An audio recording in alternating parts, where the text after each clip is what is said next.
Charlie is the course director for a companion course called Downstream Processing. Fermentation technology and downstream processing have been siblings for many, many, many, many decades.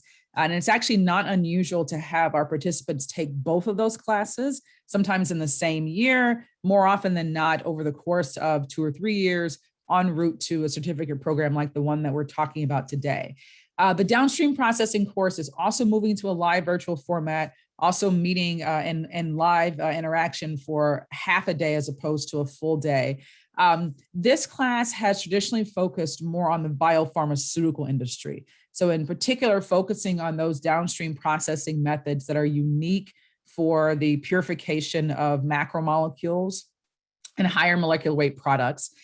It features working in teams and working on projects to actually understand both how to simulate those processes and how to come up with a robust design for them.